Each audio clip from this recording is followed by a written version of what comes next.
नमस्कार दोस्तों, स्वागत है आपका सीपी स्मार्ट क्लासेस में। दोस्तों आज के इस वीडियो में एक ब्रेकिंग न्यूज़ है जो केंद्र सरकार की तरफ से एक ऑफिशियल नोटिस जारी की गई है, उसी को मैं एक्सप्लेन करूंगा। आप और बहुत सारे यूट्यूब चैनल आपको जो इन्फॉर्मेशन दे रहे हैं वो ये इन्फॉर्मेशन दे रहे हैं कि केंद्र सरकार ने ऑफिशियल नोटिस जारी कर दी गई है, अब किसी प्रकार की भर्ती नहीं होगी।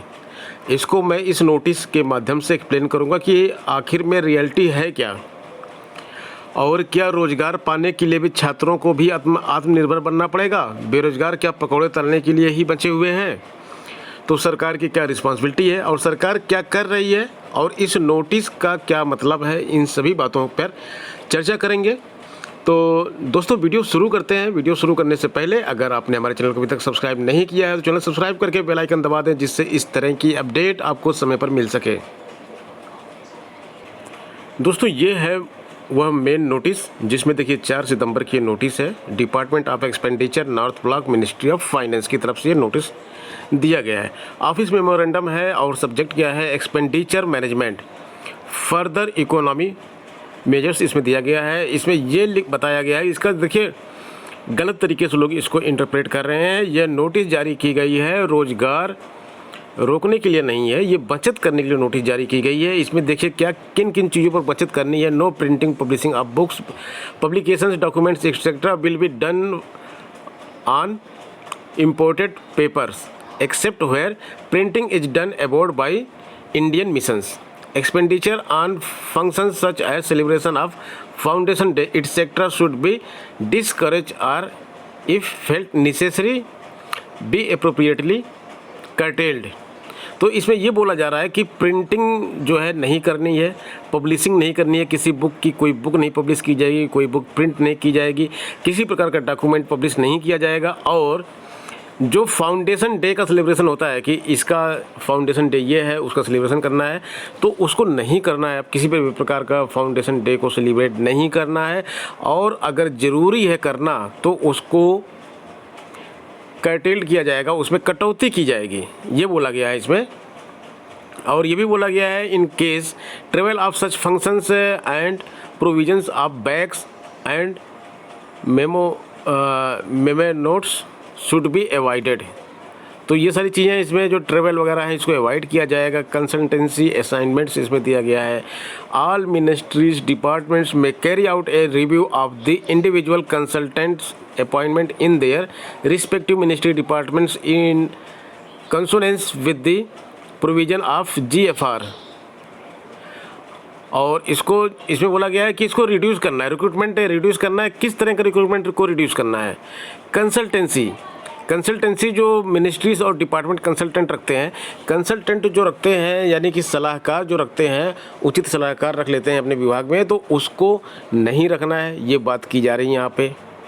और क्रिएशन ऑफ पोस्ट की बात करते हैं कि पदों को जो क्रिएट किया जाता है, नए पद बनाए जाते हैं, उनके बारे में क्या लिखा है इस नोटिस में। There will be a ban on creation of new post, नए पद क्रिएट करने पर प्रतिबंध रहेगा। क्लियर बात हो गई। किसी भी प्रकार का नया पद नहीं बनाया जाएगा, नई भर्ती नहीं निकाली जाएगी, ऐसा नहीं बोला गया। यहाँ पे ध्यान दीजिएगा, नया पद क्रिएट नहीं किया जाएगा। नया पद कैसे क्रिएट किया जाता है?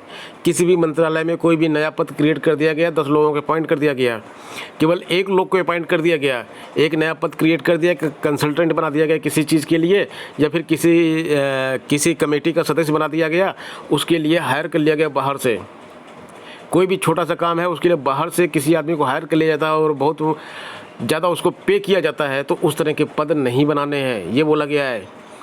और except with the approval of department of expenditure in ministries departments attached officers, subordinate offices, statutory bodies and autonomous bodies.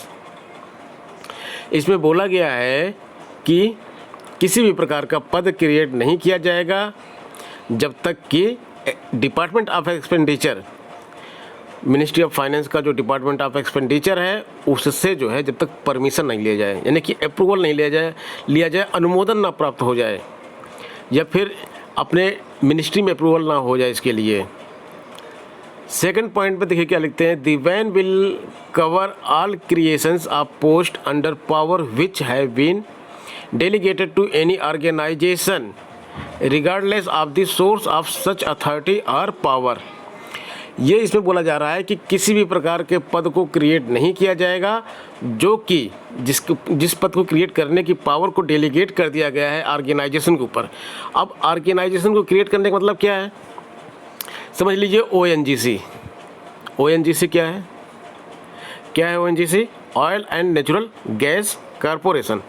Ministry of किस में आएगा ये? Ministry of oil and natural gas corporation है। तो ये जो एक डिपार्टमेंट है NTPC ले लीजिए या कोई और ले लीजिए, गेल ले लीजिए आप, गेल, BHEL ले लीजिए, सेल ले लीजिए। इस तरह के जो डिपार्टमेंट हैं जिनके पास पावर होती है नई भर्ती निकालने की, नया पद क्रिएट करने की, तो creation of post under power of which will be when delegated to in organisation. जो इन ऑर्गेनाइजेशन को पावर दे दी गई है, सरकार ने इन ऑर्गेनाइजेशन को पावर दे दी गई है कि आप अपने हिसाब से पद अपने यहाँ क्रिएट कर सकते हैं, रख सकते हैं, तो उसके ऊपर भी बैन लगा दिया गया है। अभी इस तरह का किसी भी प्रकार का पद ये क्रिएट नहीं कर सकते हैं, कोई भी विभाग इस तरह का पद क्रिएट नहीं कर सकता है। If any post have been created after 1 July 2020 and delegated powers as authority without approval of department of expenditure and have not at been filed then such post shall not be filled. अगर कोई पद ऐसा create कर लिया गया है 1 July 2020 के बाद और अभी तक भरा नहीं गया है तो उसको भरा नहीं जाएगा। If it is deemed absolutely essential to fill them proposal में be sent for approval of department of expenditure. Department of expenditure के पास अप्रूवल के लिए प्रपोजल भेजना पड़ेगा। अगर वो बहुत ही ज़्यादा ज़रूरी है उसको भरना, तो जब अनुमोदन वहाँ से मिल जाएगा, अप्रूवल मिल जाएगा, तब आप उसको भर सकते हैं। आगे बात की जा रही है कि secretaries of the ministries departments being the chief accounting authority as per rule 70 of GFR shall be fully charged with the responsibility of ensuring compliance of the above instructions। तो जो सेक्रेटरीज हैं इन मंत्रालय के, इन विभागों के, उनके ऊपर उनकी पूरी जिम्मेदारी होगी वो कि रूल 70 GFR की रूल 70 के अनुसार जो है उसका पालन करें और ऊपर जो इंस्ट्रक्शंस दी गई हैं उनको फॉलो करें। Financial advisers shall assist respective departments in securing compliance with these measures. Financial जो एडवाइज़र हैं ये सहायता करेंगे ऐसे डिपार्टमेंट्स को कि आपको इन सब नियमों को कैसे फॉलो करना है। तो ये हो गई दोस्तों बात यहाँ पर कि किसी भी प्रकार का जो यहाँ पे ये 3 पार्ट जो हैं ये आपके लिए बहुत ही इम्पोर्टेंट है। इसको आपको मैंने समझा दिया है और इसको समझने के बाद अब आपको समझ में आ गया होगा कि आखिर इस नोटिस में है क्या, रियलिटी क्या इस नोटिस की।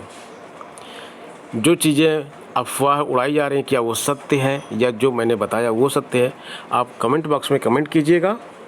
और जहाँ तक आपका जो विचार हो इससे संबंधित, इन 3 मुद्दों से संबंधित, उसको भी कमेंट बॉक्स में कमेंट कीजिएगा। ये था आज का वीडियो। मिलते हैं नेक्स्ट वीडियो में नई अपडेट के साथ। धन्यवाद।